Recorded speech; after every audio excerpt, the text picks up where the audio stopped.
Hi friends, welcome to my channel. ಇವತ್ತಿನ recipe hotel style ತೆಂಗಿನಕಾಯಿ ಚಟ್ನಿ ಯಾವ ರೀತಿ ಮಾಡೋದು ಅಂತ ತೋರಿಸ್ಕೊಡ್ತಾ ಇದ್ದೀನಿ. ಹೋಟೆಲಲ್ಲಿ ತಿಂದರೆ ಯಾವ ಥರ ಟೇಸ್ಟಲ್ಲಿ ಇರುತ್ತೋ ಅದೇ ಥರ ಟೇಸ್ಟಲ್ಲಿ ಮನೇಲಿ ಯಾವ ರೀತಿ ಮಾಡೋದು ಅಂತ ನೋಡ್ಕೊಳ್ಳೋಣ ಬನ್ನಿ. ಈಗ ಒಂದು ಮಿಕ್ಸಿ ಜಾರ್ ತೊಗೊಂಡಿದ್ದೀನಿ. ಇದಕ್ಕೆ ಅರ್ಧ ಹೋಳಷ್ಟು ತೆಂಗಿನಕಾಯಿ ಹಾಕ್ಕೊತಾ ಇದ್ದೀನಿ. ನೀವು ತುರಿದು ಕೂಡ ಆ್ಯಡ್ ಮಾಡ್ಕೊಬೋದು ತೆಂಗಿನಕಾಯಿನ. ಇದಕ್ಕೆ ಒಂದು 4 ರಿಂದ 5 ಟೇಬಲ್ ಸ್ಪೂನಷ್ಟು ಕಡಲೆಪಪ್ಪು ಹಾಕ್ಕೊತಾ ಇದ್ದೀನಿ. ಹಾಗೆ 1 ಕೈ ಹಿಡಿಯಷ್ಟು ಕೊತ್ತಂಬರಿ ಸೊಪ್ಪು, ಒಂದು 5 ಹಸಿಮೆಣಸಿನಕಾಯಿ ಹಾಕ್ಕೊತಾ ಇದ್ದೀನಿ.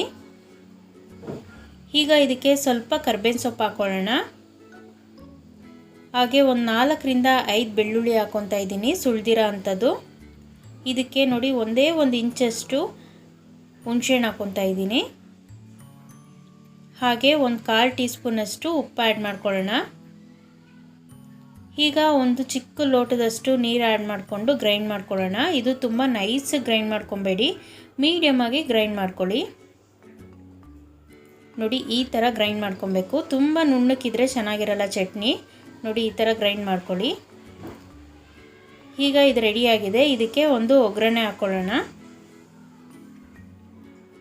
ಈಗ ಸ್ಟವ್ ಹಚ್ಚಿ ಒಂದು ಕಡಾಯಿ ಇಟ್ಕೊಂಡಿದ್ದೀನಿ. ಕಡಾಯಿಗೆ 1 ಟೇಬಲ್ ಸ್ಪೂನಷ್ಟು ಎಣ್ಣೆ ಹಾಕ್ಕೊಂಡಿದ್ದೀನಿ. ಎಣ್ಣೆ ಕಾದ್ಮೇಲೆ ಒಂದು 1/2 ಟೇಬಲ್ ಸ್ಪೂನಷ್ಟು ಸಾಸಿವೆ ಹಾಕ್ಕೊತಾ ಇದ್ದೀನಿ.